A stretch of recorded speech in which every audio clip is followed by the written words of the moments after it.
والصلاة والسلام على سيد الأنبياء والمرسلين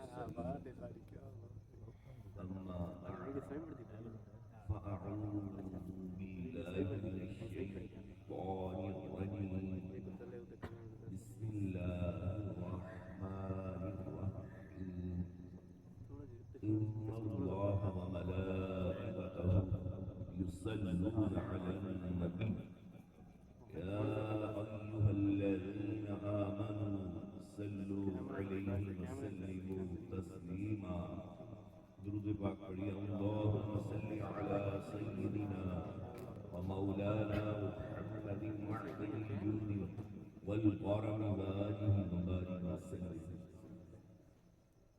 اعتکاف نفل کی نیت کر لیں، جتنی دیر بیٹھے رہیں گے انشاءاللہ نفلی اعتکاف کا ثواب ملتا رہے گا. نویت سنت الاعتکاف. نہایت ہی معزز سامعین کرام، لیلۃ القدر کے بارے میں مختلف روایات ہیں. 27 کا قول بھی بزرگان دین نے فرمایا، لیکن حدیث مبارکہ میں فرمایا کہ طاق راتوں میں اس کو تلاش کرو. تو آج بھی طاق رات ہے، ممکن ہے لیلۃ القدر 25 کو گزر چکی ہو اور ممکن ہے کہ آج ہو. مسلمان تو اپنے رب کی رحمت کا امیدوار ہوتا ہے اور اپنے رب کے بارے میں جیسا گمان کریں رب ویسا ہی معاملہ فرماتا ہے. تو اگر آج ہم یہ گمان کریں کہ ہمیں لیلۃ القدر کی برکات ملے تو ممکن ہے کہ آج لیلۃ القدر ہو. لہذا اگر یہاں تک آ ہی گئے ہیں تو برائے مہربانی سستی کا مظاہرہ نہ کریں، بلکہ جس مقصد کے لیے آئے ہیں پہلے تو اس کی نیت کر لیں کہ میں ثواب کی نیت سے، علم دین سیکھنے کی نیت سے یہاں پر بیٹھوں گا، تو پھر ہی آپ کو ثواب ملے گا. کیونکہ جس نے جیسی نیت کی ہوتی ہے اسے وہی ملتا ہے.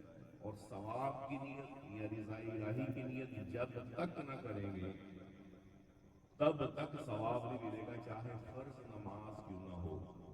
لہذا نماز میں بھی نیت دل کے ارادے کا نام ہے، زبان سے کہیں تو مستحب ہے. تو یہ ارادہ ضرور کیا کریں کہ میں اپنے رب کا حکم ماننے کی نیت سے نماز پڑھتا ہوں، میں اپنے رب کو راضی کرنے کے لیے نماز پڑھتا ہوں، میں ثواب کی نیت سے نماز پڑھتا ہوں، پھر ثواب ملے گا. ورنہ ثواب نہیں ملے گا بھلے نماز پڑھیں، بھلے ساری زندگی یوں گزر جائے. تو ثواب کی نیت کریں گے تو ثواب ملے گا. تو آج بھی آپ اس محفل میں جب تک بیٹھے ہیں تو یہ اچھی اچھی نیتیں فرما لیں. اور بہت ضروری باتیں آج آپ سے کرنی ہیں.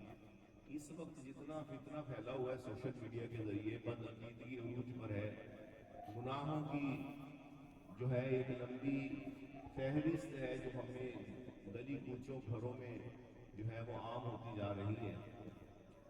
ایسے میں یہ مسجد اور منبر یہی ہمارے لیے عافیت کی جگہ ہے جہاں ہم نے اپنے آپ کو اور اپنی نسلوں کو سنوارنا ہوتا ہے. اور ایک خطیب پر، ایک عالم دین پر یہ بہت بڑی ذمہ داری ہوتی ہے کہ جب اس کو وقت ملے تو وہ اپنی پبلک کو وہ کچھ سکھائے کہ جس سے ان کا ایمان بچے، ان کی دنیا بہتر ہو، ان کی آخرت بہتر ہو. لیکن یہ اس وقت تک ممکن نہیں ہوتا جب تک کہ جو سننے والے ہیں وہ اس کے ساتھ تعاون نہ کریں. خطیب تو اپنی اچھی نیتیں لے کر حاضر ہوتا ہے، لیکن اگر پبلک تھوڑی سی بھی ایک موومنٹ ہو، ان کی توجہ ادھر ہو جائے، ایک بندہ آیا تو 10 گردنیں ادھر گھوم گئی، ایک بندہ ادھر سے آیا تو 10 گردنیں ادھر گھوم گئی، تو ایسے میں بیان کرنے والا جو ہے اس کو بھی اس کا اسٹیمنا خراب ہو جاتا ہے. کیونکہ جب تک کوئی توجہ سے سنے گا نہیں تو آپ کبھی کسی ٹیچر کو دیکھ لیں کلاس میں جب وہ پڑھائے گا، اگر اس کے اسٹوڈنٹ توجہ نہیں کریں گے وہ ٹیچر صحیح طریقے سے پڑھا نہیں سکے گا. تو اس لیے مہربانی فرمائیں.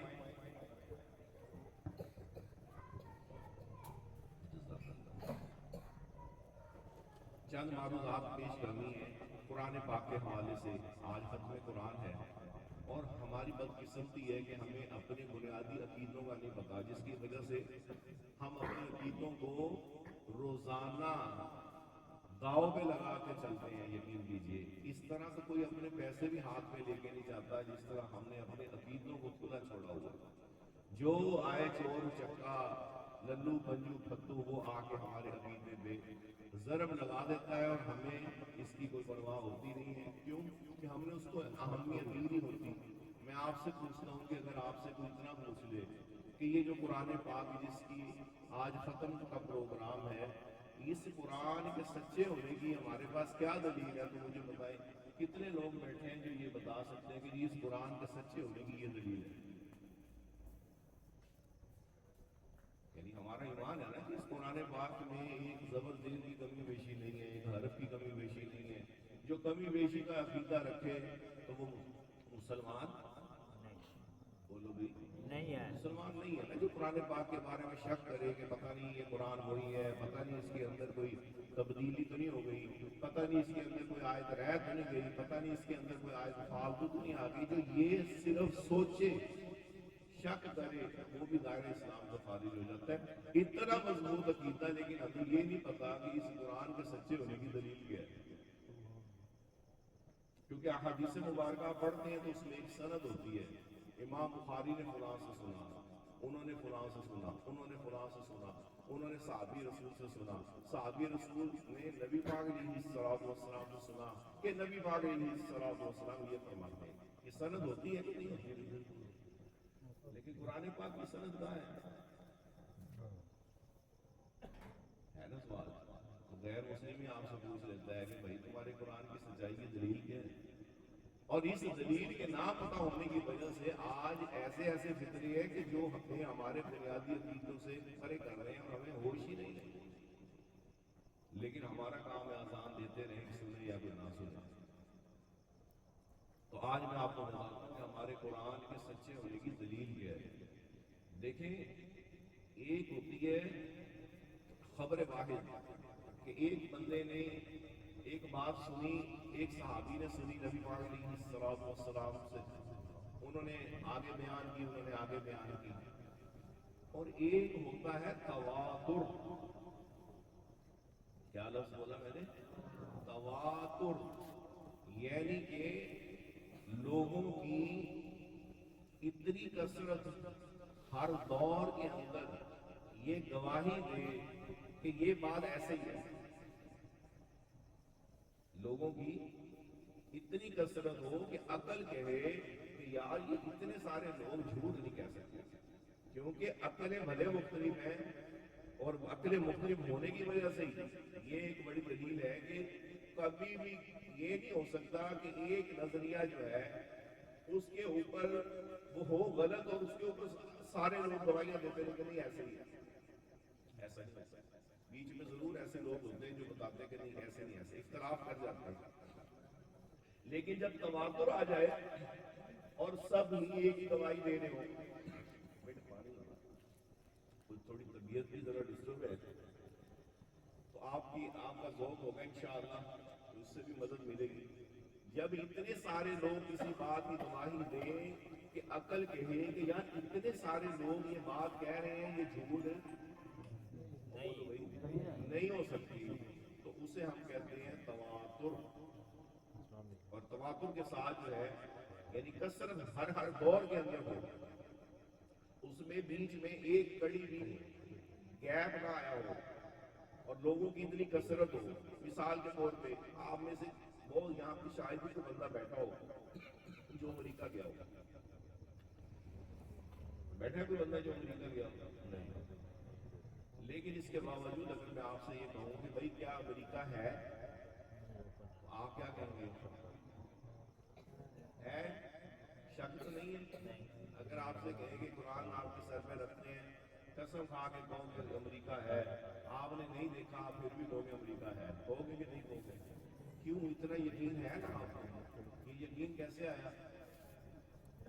یہ یقین آپ کو تواتر سے آیا کہ جب سے آپ نے ہوش سنبھالی لوگوں کی کثرت کا تواتر اتنا زیادہ آپ نے سنا کہ آج آپ کو اس میں شک نہیں رہا۔